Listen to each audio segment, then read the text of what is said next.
Aryan homeopathic academy India में आपका स्वागत है। मैं हूं डॉक्टर MP आर्यन। हैनीमैन की लाइफ और उनके वर्क की श्रृंखला में आइए आगे बढ़े। In this video we shall learn about Hahnemann's second marriage with Mary Melanie de Herville and his migration to Paris. Hahnemann's last public appearance was on the occasion of his visit to Leipzig Hospital and his appeal on its behalf and his life work whilst he was in his motherland. After that, Hahnemann swept away as if by the enthralling romance of an old man's love affair. In the small, quiet town of Cothen, there appeared on 8th of October in the year 1834 another foreign visitor who was at once enshrouded by mysterious stories. It was a French, smart, pretty young lady in men's clothes. This young French woman, Mademoiselle Mary Melanie de Herville, had come to consult Dr. Hahnemann about her health. She probably was having some neuralgic pains in her lower abdomen as communicated by Hahnemann to his best friend Bonhoeffer. Madame Hahnemann in her biography, however, mentioned her state of health, the reason for her visit to Hahnemann only as a general subsidiary motive, whereas she lays special emphasis on her interest in the new medical science that is homeopathy. From Hahnemann himself and his immediate friends, there is scarcely an authoritative detailed information regarding his remarriage, neither about how it happened nor about the personality of his second wife. But in letters from the time subsequent to the espousal, we get to know how Hahnemann, lauding her extravagantly as the type of beautiful, noble and divine woman, before her marriage day, he breathes not a word about her. Even his children and his best and most intimate friend Bonhoeffer only heard of his remarriage after the lapse of some time. The loss of several friends is said to have shattered her health. She could not procure relief anywhere. According to her own statements, she had already discovered in Paris an inward calling to the medical profession and as a painter had seized the opportunity of studying anatomy. Then the French translation of Organon fell into her hands. Here was the medical truth. Away to Cothen, to its source, she came to Hahnemann with definite intention of learning homeopathy from the beginning.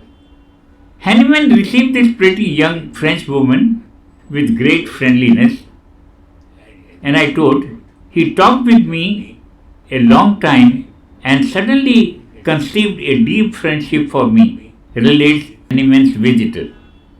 And she adds, his face full of character aroused in astonished veneration in me, and his moral perfection, his sublime intelligence, the whole excellence of the man, such as she had never seen before, all captivated her.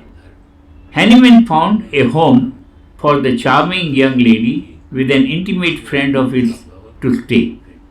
There is not a word of sickness that brought her to Cothen and therefore not a syllable about its cure.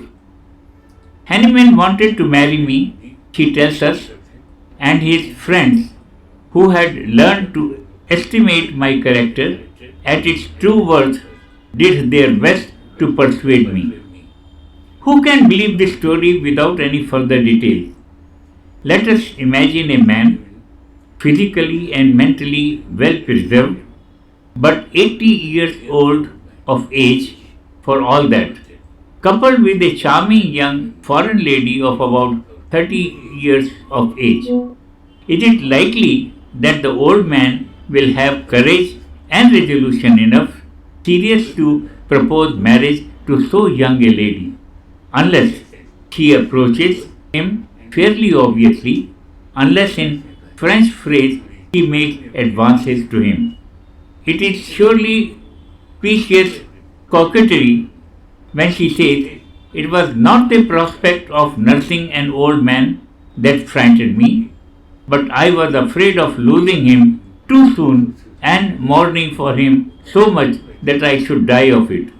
But she overcame this fear by recognizing that the old man needed a strong young person, wise and full of devotion, who would support him and help him to complete his great work and contribute towards the development and propagation of the new medical science. So I married him. It was not Hahnemann who married her, the foreigner, but she who married him, the young woman marrying the old man. This is, in short, confession of a clever woman's skillful calculations and of her attainment of the goal she had set herself, namely the possession of this man. But her cleverness forsake her when, as additional motive for her action, she strikes the chord of sympathy for a man who, plagued by his environment, only became happy for the first time in possessing her. This environment and had consisted hitherto of his family and latterly of his two unmarried daughters. From Hahnemann's own utterances, from reports of a later time, from unprejudiced observers, we had learned how dutiful, how extremely devoted to their father, how retiring and timid were these two modest spinsters. The marriage took place as early as January 18th in the year 1835. In a short space of 3 months, the foreigner lady had overcome all the difficulties and ceremonies attached to a marriage between a Protestant German and a newly arrived Catholic Frenchman. Difficulties which were probably greater in those days than now. Moreover, she had so accomplished the fact that before the event not a word of it escaped outside, and Hahnemann's children living elsewhere and his near friends only heard of this espousal weeks afterward. She had so accomplished her aims as to induce her future husband, hitherto so parsimonious, to buy for two daughters who had lived with him so long, cared for and laborious profession, a house of their own near to him. This way, only the young wife would have full possession of the house and over her husband. The self-sacrifice of the lady, who, presumably wealthy herself, had renounced all her husband's fortune and had induced him to divide almost the whole of his wealth amongst his children and grandchildren. That had actually happened on the day before the wedding, when every child and other heir was presented with the sum of 6,000 thalers minus any sum already disbursed. She wanted to have the man she had married entirely for herself and had no desire to share with anybody else the fortune later to be acquired with him. In the first 3 months of her stay in Cothen, she had probably formed a shrewd estimate of economic productiveness of the master's work, sought as he was from far and near by prosperous and wealthy patients. She had probably also calculated then what she was likely to gain if he stayed in Paris, for it was her purpose from the beginning, as she later confessed, to bring the reformer of medical science to Paris in France. After the wedding, Madame Melanie continued to isolate her husband more and more from his children and grandchildren. It goes without saying that life in tiny rural Cothan was beyond to become too monotonous for the young Parisian, but it was only with caution that she gradually made known her desire to return to her native land of for good. Otherwise, her husband would not have bought at the beginning of the year a second house in Cothen for his two daughters. Even a short time before their departure, there was no question of a permanent settlement in Paris. On the other hand, he wrote to his friend Bonhoeffer in May that he was going to accompany his wife to Paris in order to arrange her money matters and chiefly to have a good rest. 3 days before leaving, he sent a short note to his neighbor Ulbrich in which he spoke of his return. Only after his husband's death did these aims come to open expression in letters. The very reference to the extremely painful experiences of his Cothen period, to the attack on half homeopaths, to the continuous disputations of his antagonists against himself and his theories, finally, the failure of his cherished desire to possess a flourishing homeopathic hospital and clinic, all this must have supported very powerfully the endeavor of the French woman. Thus, uprooted slowly out of his home country, Hahnemann departed with his young wife for France on the 7th June in the year 1835. Relatives and close disciples and friends accompanied the married couple to Hale, where they took last dinner and bade farewell. The one-liner news appeared in the German Journal of Homeopathy, and that says Privy Councillor Dr. Samuel Hahnemann left for Paris on 14th of June. This was published on 13th of July in the year 1835. Deeply humiliating sign of the time, the way in which Hahnemann's departure to Paris was received by the German homeopaths.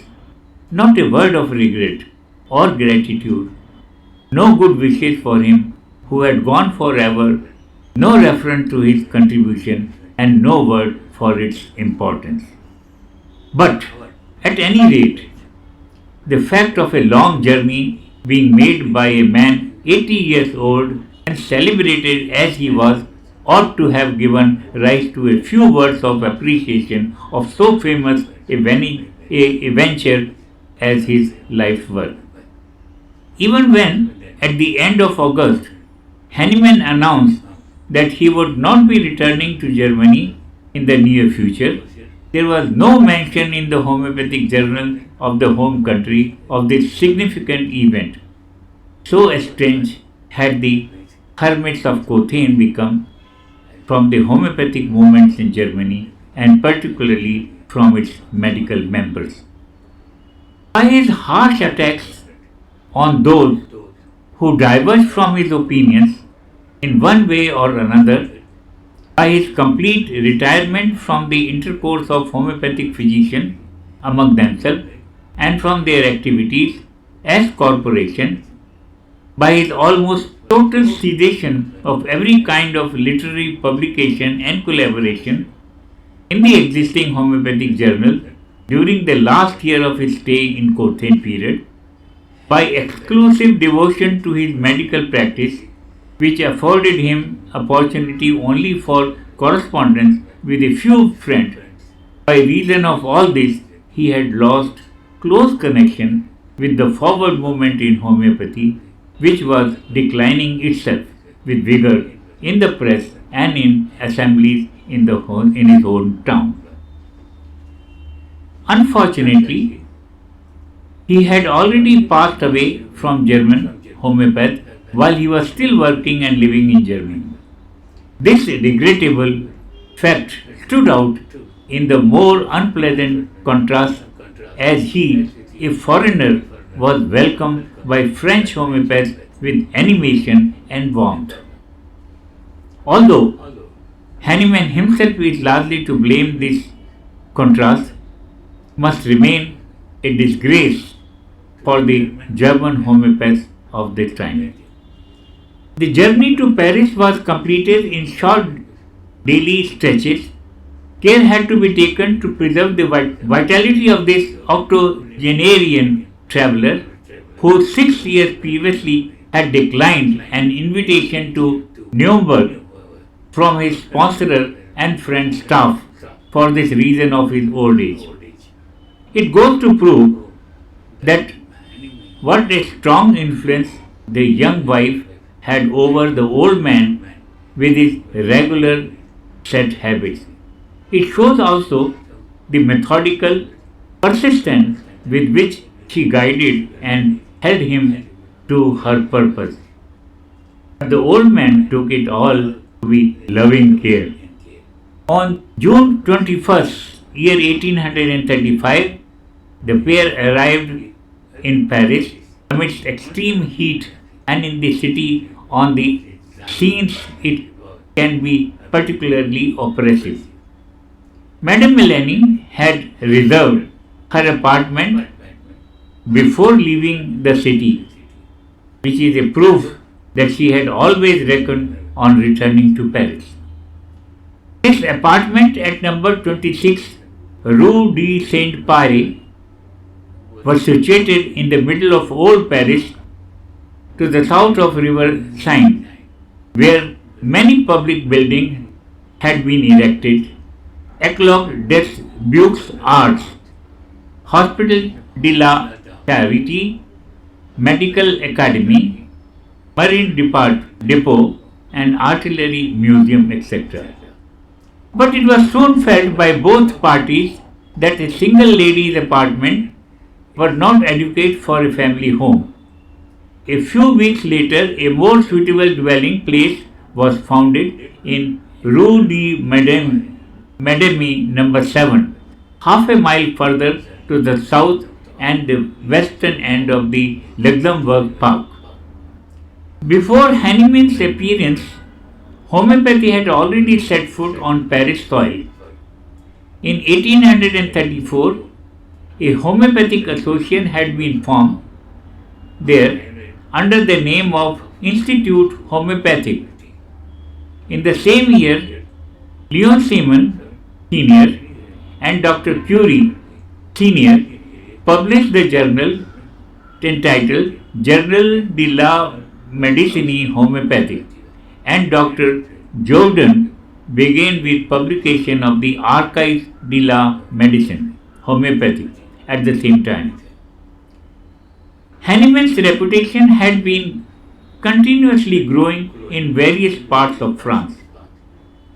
In the year 1832, a homeopathic central association extending over the whole of France had been formed in the Gallic Society for Homeopathy. This association had dispatched an honorary diploma to Hahnemann way back in May 1834 to Germany. There was therefore a fairly long homeopathic activity in existence in Paris when Hahnemann arrived in Paris in 1835. The German master's coming was welcomed most cordially by the homeopaths of France. The Allié Persuasives Statistiques of the October 12, 1835 was the first German newspaper to publish this brief notice from Paris. And it says, by a royal decree of August 12, 1835, Mr. Hahnemann, who has already been staying in Paris for some time, has been granted the right to practice.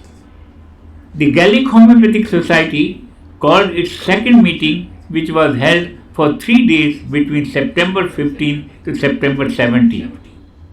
Frenchmen knew how to celebrate a festival better than anyone else, and the General Assembly of welcome arranged for Hahnemann was conceived in a high festival spirit and very densely thronged.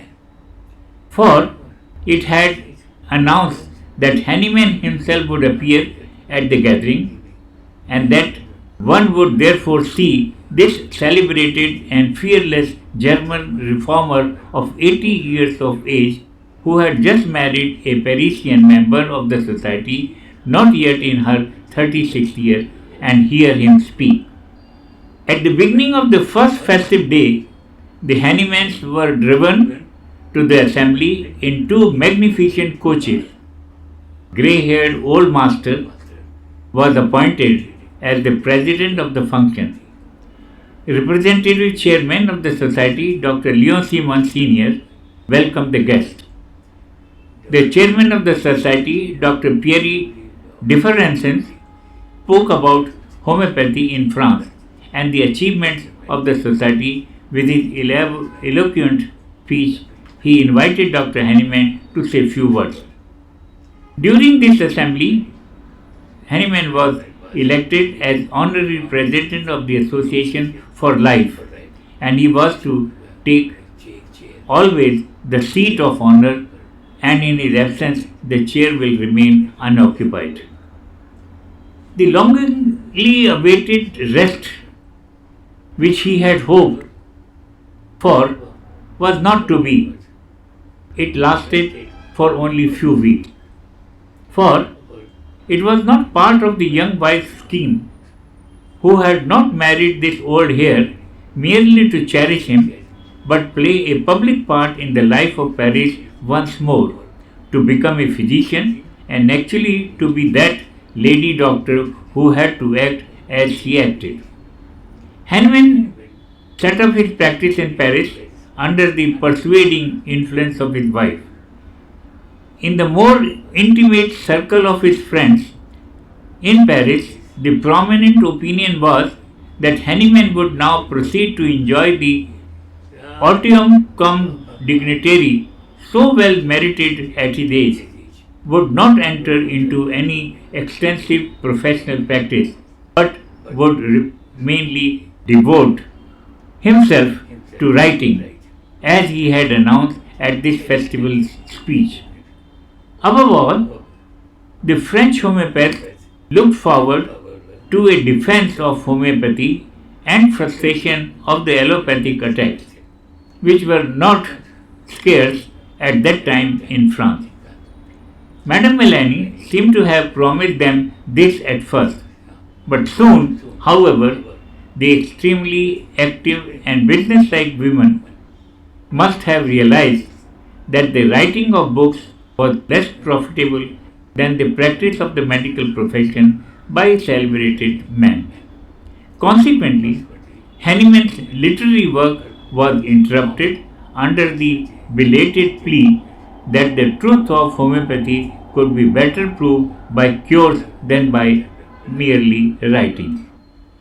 During the whole of his stay in Paris, that is, right up to his death, not a single essay appeared from his pen or any public pronouncement.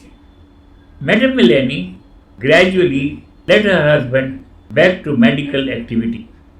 Her wide circle of acquaintances in the prosperous society of Paris helped her considerably.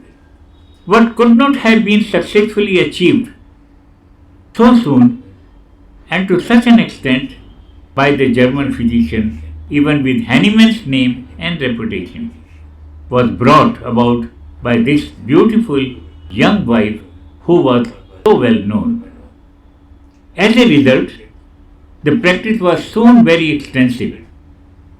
He had to now begin doing something he had never done at home in Germany, except for his royal patron and patronesses. In the evening of a busy day, he used to drive out to patients and pay his call even up to midnight. For this purpose, he had written to his daughter Lucy, asking her the patient's register. They were necessary for his work, and dutiful daughter obliged by sending it quickly. Madame Melanie kept them as her property, carefully preserved as a valuable treasure. They came into possession of Madame Melanie's sole heiress. Madame Melanie's stepdaughter, who married Hahnemann's best friend Boniface's son. From this source, after 80 years, the treasure arrived in the hands of Dr. Richard Hale, after having been well preserved in the chest in Westphalia all these years. Strange are the ways along which enigmatic fortune travels. It is quite understandable that Hahnemann was almost intoxicated as if by the peculiar novelty and splendor and brilliance of Parisian life that he never longed to be back in the narrow confines of his old home with its perpetual personal warfare. The French homeopaths also continued to honor two old masters. On August 10, 1836, they got made Hahnemann's bust by the famous sculptor Pierre Jean David. On 10th of August, day in France, therefore, was celebrated with great enthusiasm by the French homeopaths. Within a short time, Hahnemann was to experience the opposition of his theories by the old school followers, and he was to learn in France there would be no victory for homeopathy without the struggle. At the same time, he was forced to delay indefinitely his expectation of a homeopathic hospital, even in wealthy Paris. About this, he very sadly communicated with his old friend Boniface. A portrait of him showing a somewhat serious and gloomy expression he ascribed to his anger about the distant German half homeopath. Might not the explanation lie much nearer in hand in France? It is not possible that he occasionally felt dissatisfied with the new condition, extremely so splendid and yet so utterly foreigner to his whole nature and his previous lifestyle. But Madame Melanie, satisfied and even happy in her care and love, and Hahnemann too, in his letters, wrote enthusiastically about her whole nature and all she did, while he has acquiescence in all she desired. Although Hahnemann had to work hard then in Cothen, however, his Melanie had been accustomed to this and she desired it and he submitted. Incidentally, because of her husband's influence, she got honorary doctorate degree in medicine from the Allentown Academy of Paris, where Dr. Hahnemann's friend Dr. Herring was to retire soon.